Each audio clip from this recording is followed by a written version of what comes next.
In this video, we're going to be talking about cultural appropriation. So you will need to have the cultural appropriation questions assignment open on my MCPS classroom.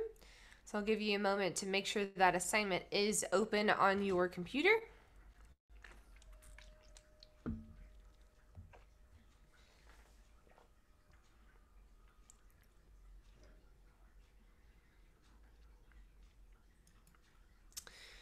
And the first question on this assignment says, what is culture? So go ahead and think about what your personal definition of culture might be, what you think of when you think of the word culture.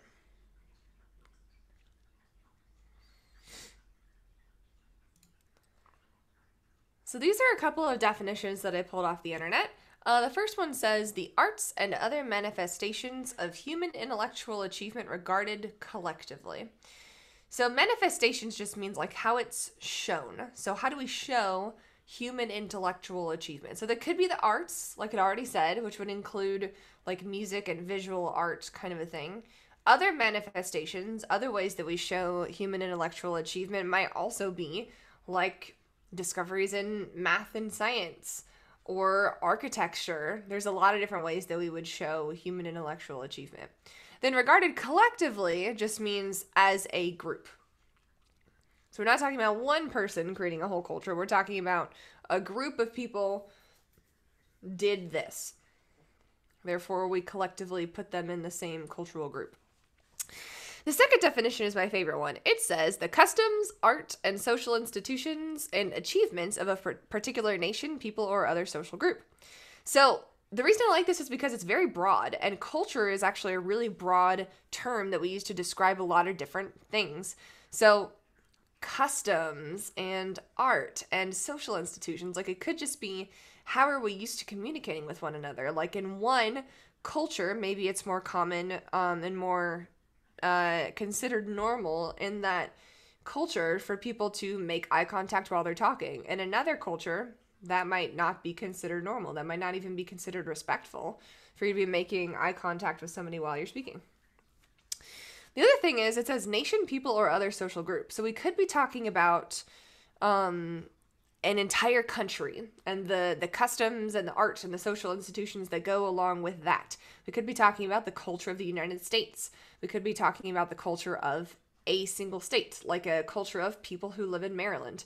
We could be talking about the culture of a city. We could be talking about the culture of just this class period, of just this class, because one class is going to have different, like, similar social institutions to one another than you would in a different class. Or even at Roberto Clemente. Roberto Clemente might have a different school culture than another school. So any kind of people or social group could be a cultural group. We could be talking about their culture. So you're welcome to put either one of these definitions for your answer for number one. You do not have to put them both. And question number 2 says, what is an example of a cultural group? And I actually already just gave you several. Because a cultural group could be people who live in the United States. It could be people who immigrated to the United States from Venezuela. It could be people who live in Georgia. It could be people in this class period. It could be people of the same religion. Maybe it would be a different cultural group. So go ahead and put down an example of a cultural group for question number 2. And like I said, the definition of culture or a cultural group is really, really broad. So most social groups, you could make an argument that they are, in fact, a cultural group. Because if they have similar traits and similar social institutions and stuff like that, you could say they're a cultural group, according to our broad definition of culture. So we're going to talk a little bit about cultural appropriation.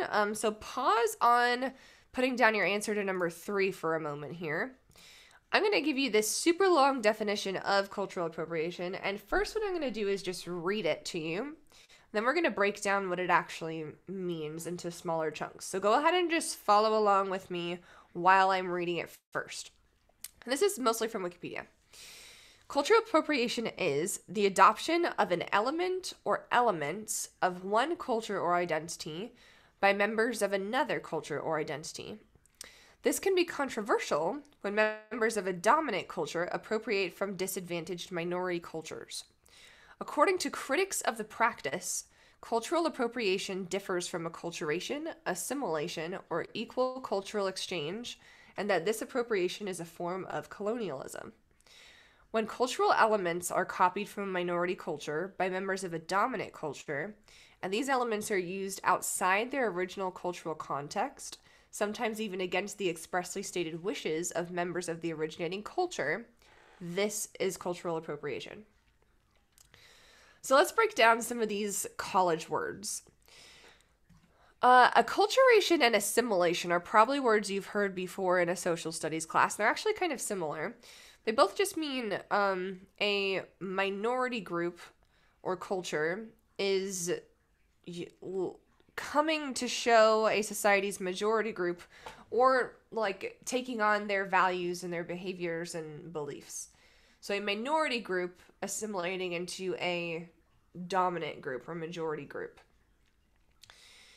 And the reason those things are a problem would be because then the minority group is losing some of their like individual cultural practices. If they are assimilating into the dominant culture, then they're losing parts of their own culture.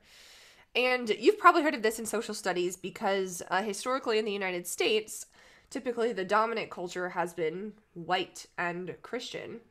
So if people have immigrated to the United States who are not white or who are not Christian, a lot of times they've been expected to assimilate into the existing white Christian culture of the United States. Meaning they would have to lose some of their cultural practices, which is not a fair expectation to have. So a different version of this, and kind of the opposite, would be equal cultural exchange, which means sharing different ideas, traditions, and knowledge with someone who may be coming from a completely different background than your own. So that would be more like two cultural groups or two people from two different cultures sharing their different cultural practices from their own cultures. But nobody is losing their own cultural practices. They're just sharing. And then both of those cultural groups or both of those people then have a better knowledge and a better perspective on somebody else's culture. Colonialism is the last, like, kind of big college word I want to talk about. And again, we've probably heard of this in social studies. The policy or practice of acquiring full or partial political control over another country, occupying it with settlers, and exploiting it economically. So an example would be the UK, or Great Britain, sending settlers to the United States before it was the United States, when there were indigenous people already living here, and taking that area over and starting the 13 colonies. That is an example of colonization or example of colonialism that probably we've all heard of before. So now that we've broken down some of these bigger words or phrases, we are going to go back to our long definition of cultural appropriation, and we're going to read it again, and I'm actually going to break it down a little further now that we know some of the words in the description. The adoption of an element or elements of one culture or identity by members of another culture or identity. So that's pretty self-explanatory. Just if you're in one culture and you use some elements, like it could be clothes, it could be art, it could be music, it could be food, it could be religion, from somebody else's culture, if you take some of those elements and you use them or you wear them, then it's not necessarily a part of your own culture. Depending on the context of how you do that, that could be considered cultural appropriation. This can be controversial when members of a dominant culture appropriate from disadvantaged minority cultures. So we especially talk about cultural appropriation when it's the dominant culture using elements from a minority culture. Meaning, like, in the United States, we would talk about that being members of a white and or Christian culture using elements from any of the other minority cultures in the United States. According to critics of the practice, so according to people who think it's bad, which it is, cultural appropriation is different from acculturation, assimilation, or equal cultural exchange, all those three things we just talked about, and that appropriation is a form of colonialism. So even though if you're using elements of somebody else's culture, you're not necessarily going into their country and politically dominating them, but if it's a dominant culture in a country that's appropriating from a minority culture, you're kind of taking over their culture and making it your own, which is a modern form of the colonialism that we talked about. When cultural elements are copied from minority culture by members of a dominant culture, and these elements are used outside of their original cultural context. So that could mean if somebody from a dominant culture, maybe we would say from a Christian culture, was going to just wear some type of clothing that came from a different religion, from a different religious culture, completely out of context. They didn't learn anything about it. They didn't research about it. They weren't trying to educate people about it. They just wore it to a party because they thought it looked cool and they know nothing about it. So that's sometimes cultural elements copied from minority culture by members of a dominant culture. That would be an element used out of its original cultural context. Sometimes, even against the expressly stated wishes of members of the originating culture. This is cultural appropriation. So that would be even if even if the dominant culture, somebody from a dominant culture, went to go like wear something or do something or say something that was from a minority culture, used it completely out of context, didn't learn about it, didn't research about it, as if that wasn't already bad enough for them to also, in response to like somebody from the minority culture saying, hey, can you please not do that? The way that you're doing that is hurtful to me. For somebody from the dominant culture to go, but I'm not appropriating and here's why I think that, and do it anyway, is like even worse. So any of those would still be considered cultural appropriation. And it's hurtful. It's hurtful to the people of those cultures who have been marginalized and discriminated against just for being a part of their culture. So number 3 says come up with your own definition of cultural appropriation. And I'm going to give you a moment to do that. You do not write down everything that is on my slide currently. You are going to think about a shortened version of what you think is an understanding of cultural appropriation based on what we just talked about. So I'll give you a moment to think about it. Come up with your own definition, your own shorter definition of cultural appropriation. Make your own definition of cultural appropriation.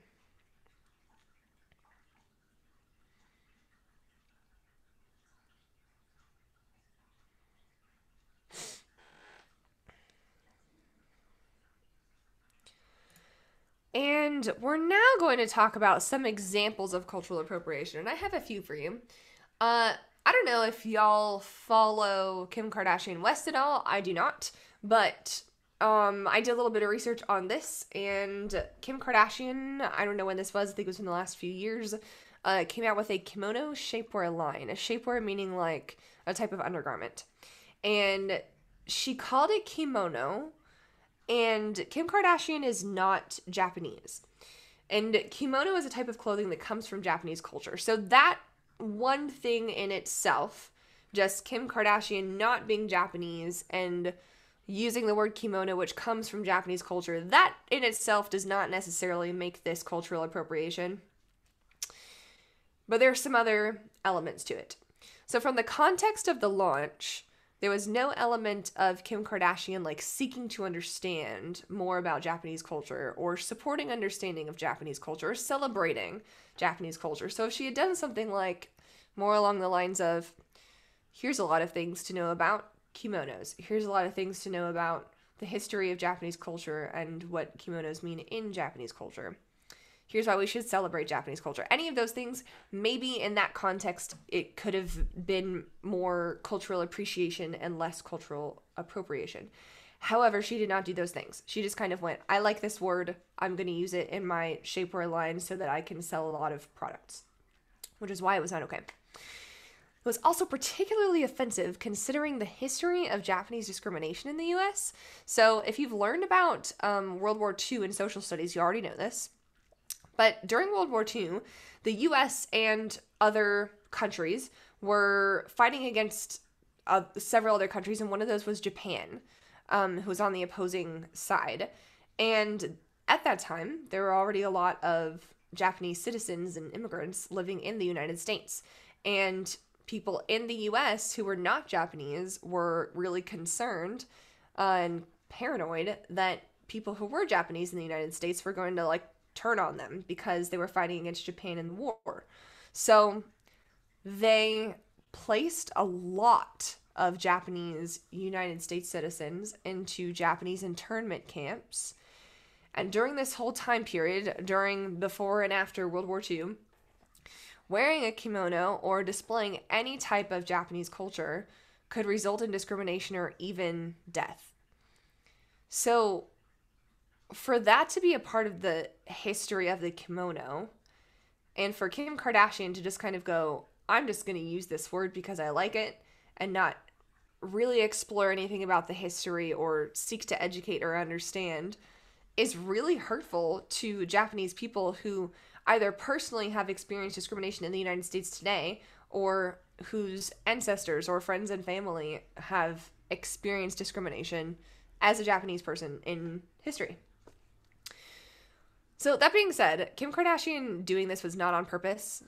She did, after she received a lot of comments about it, ended up changing the name of her line and issued a public apology and all that stuff.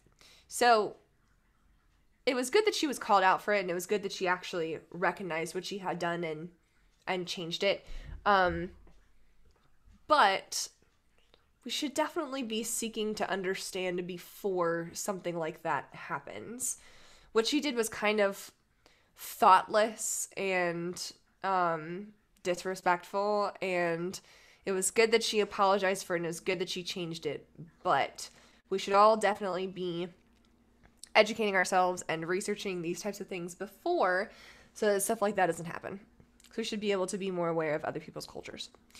So you're welcome to use that example in number 4. Number 4 says, what is an example of cultural appropriation? I'm going to give you a couple other examples, though. So one of them that several students have already talked to me about would be, you've probably heard of this already, but when white people wear traditionally black hairstyles. One of those is braids. I don't mean like French braiding. That's not the same thing. But traditionally black or traditionally African-American braids.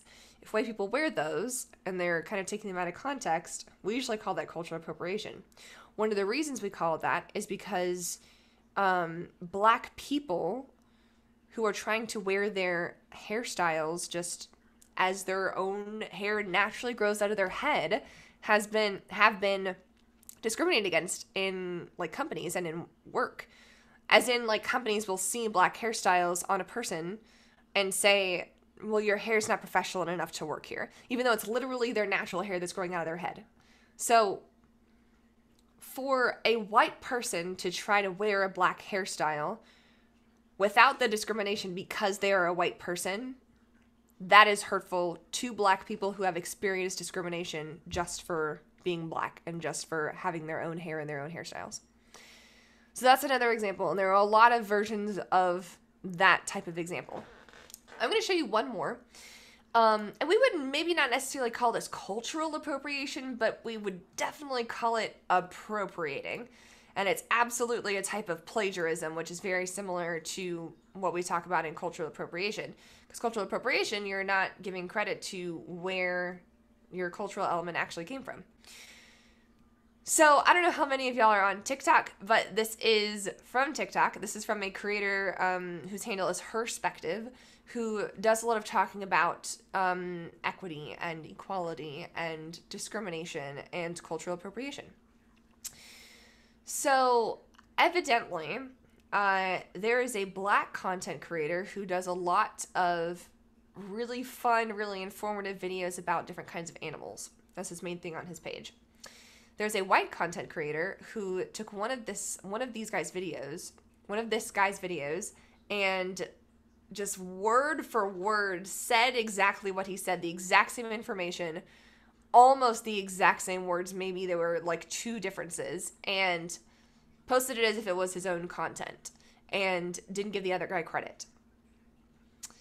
So, like I said, this type of thing would maybe not necessarily be considered cultural appropriation, but you're kind of playing in that sandbox when you think about that in the world of TikTok. Like, TikTok right now is experiencing a lot of criticism because a lot of black content creators are having their videos censored, or they're getting shadow banned. They're getting their videos taken down because they're talking about black topics, whereas white content creators are not experiencing the same volume. So we're talking about TikTok as a predominantly, at this point, like, white dominated space, even though that's not what it was meant to do, but that is what's happening right now. It is becoming where white content creators are the dominant culture on TikTok because of the privilege that's going on with the way TikTok is reacting to content. So even though this isn't necessarily one guy stealing cultural elements from another guy, we are talking about somebody from a dominant culture taking elements from somebody who is of a minority culture, since we're in a white dominated space on TikTok. Hello. So even if we wouldn't call it cultural appropriation, definitely could call it discrimination, definitely could call it appropriation, definitely would call it plagiarism. Even though obviously TikTok owns all the videos and all that stuff, so it's not like he's not gonna sue this other guy. It's just not cool, and it's disrespectful, and it's hurtful to people that spend a lot of time researching and making content in like a fun and informational way for their audience, because they spend a lot of time and effort doing that. So anyway, you're going to see 3 people in this video. The first one is the woman who pointed this out on her page. The second one is the black content creator who originally made this video. And then the third is a white content creator who recreated the exact same video with the exact same words and plagiarized and appropriated.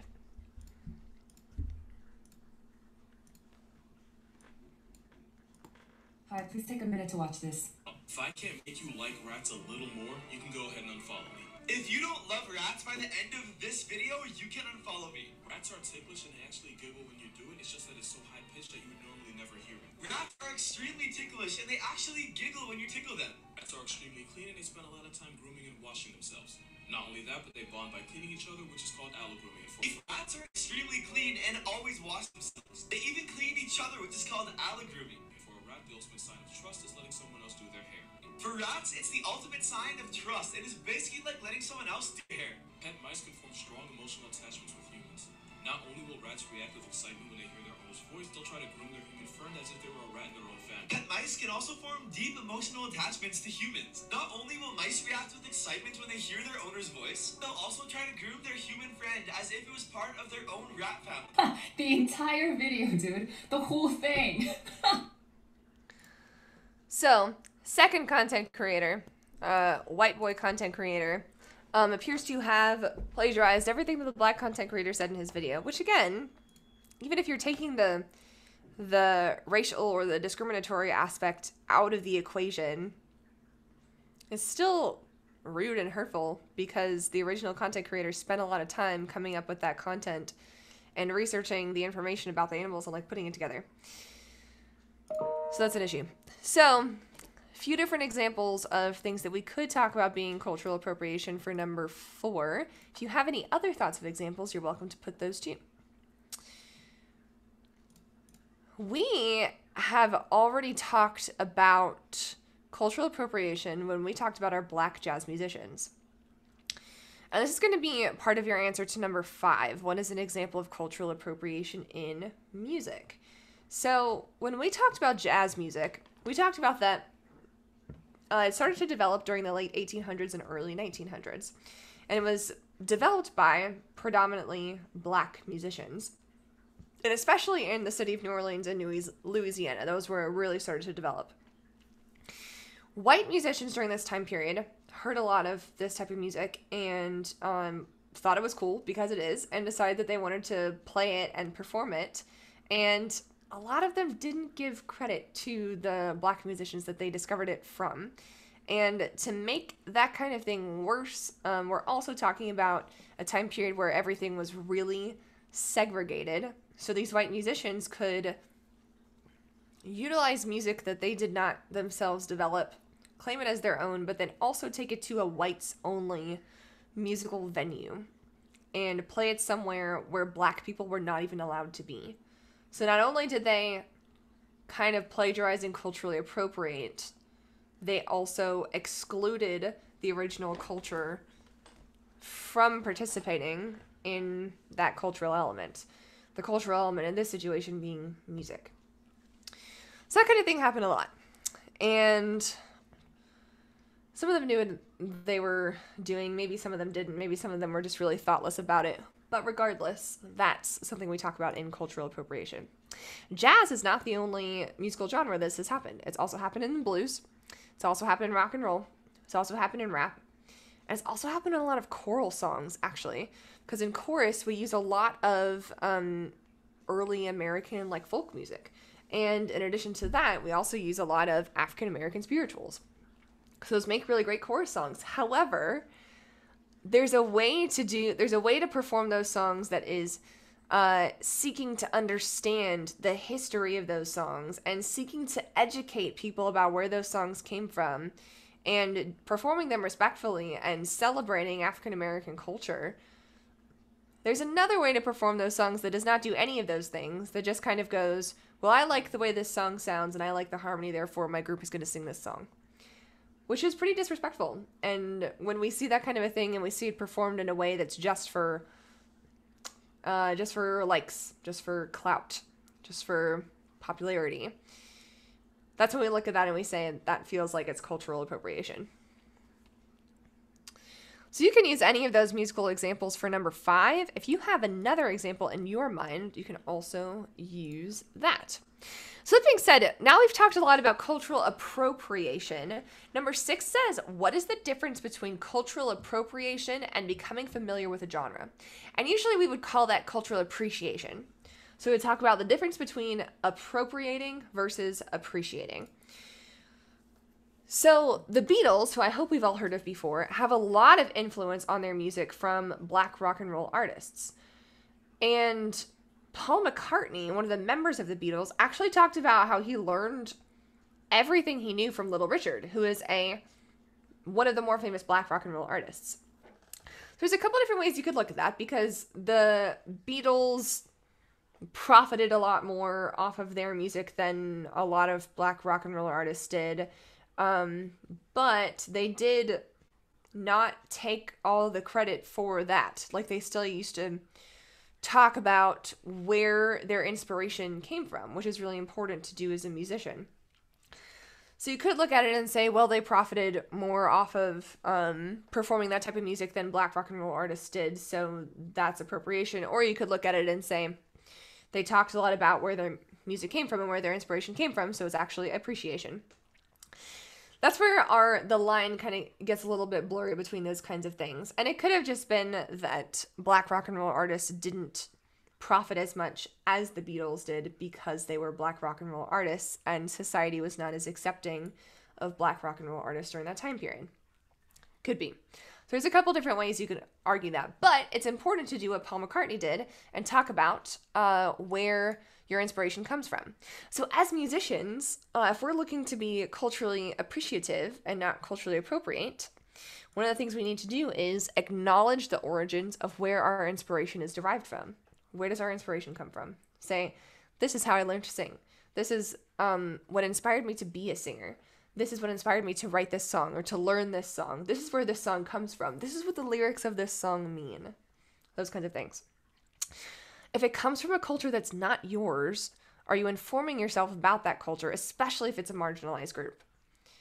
So if it's not your culture, are you learning about it? Especially if it's a group that's been historically discriminated against. Are you learning about that culture? Are you learning about what the song means in that culture? And then also, are you sharing that information with everybody else? Are you listening to and sharing the music of historically excluded artists from this culture? Are you finding the artists that have been purposely forgotten in history because of their race or because of their gender or whichever? Are you listening to those artists and are you sharing them with other people? Are you consulting people from that culture? So if you're listening to and performing music that's not from your personal culture, are you talking to other people that are from that culture about the most respectful and the most celebratory way, the most appreciative way in which to perform music from their culture? And finally, is what you're doing authentic, thoughtful, and respectful? Is it true to yourself? Is it true to the culture that music comes from? Are you really thinking it through? Are you respecting that culture and celebrating it and appreciating it, like we said? So it's very important for us, especially as musicians, to keep those things in mind when we perform music and when we're choosing music and choosing how to present music.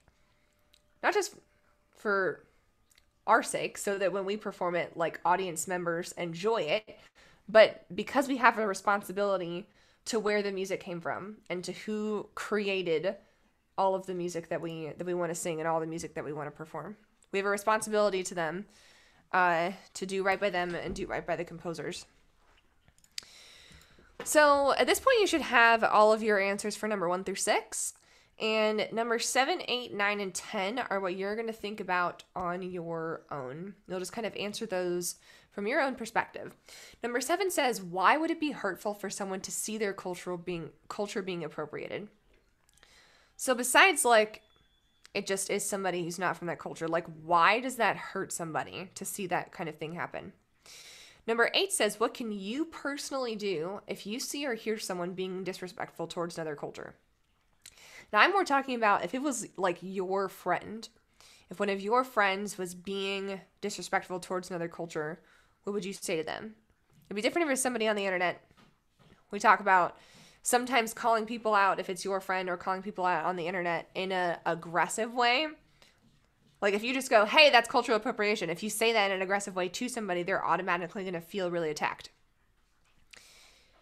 We don't want to do that necessarily, because even though we do want to call it out, we do also want to have a productive conversation with that person about why it's cultural appropriation and why it would be hurtful to members of the minority culture that's being appropriated. So how would you do that? How would you have that conversation with somebody if you see them being disrespectful towards another culture? Number 9 says, why might someone culturally appropriate? And there are a few different reasons that we already talked about. Some of them might be on purpose and some of them might not. Why might someone culturally appropriate? And number 10 says, how can you learn more about cultures other than your own? How can you know more about cultures that you do not come from, that you do not have experience with, so that you know more, so that you are more educated and you can therefore educate other people? So go ahead and take some time to answer questions 7, 8, 9, and 10. And once you're done, you're just going to hit the submit button on your text entry box for your cultural appropriation questions.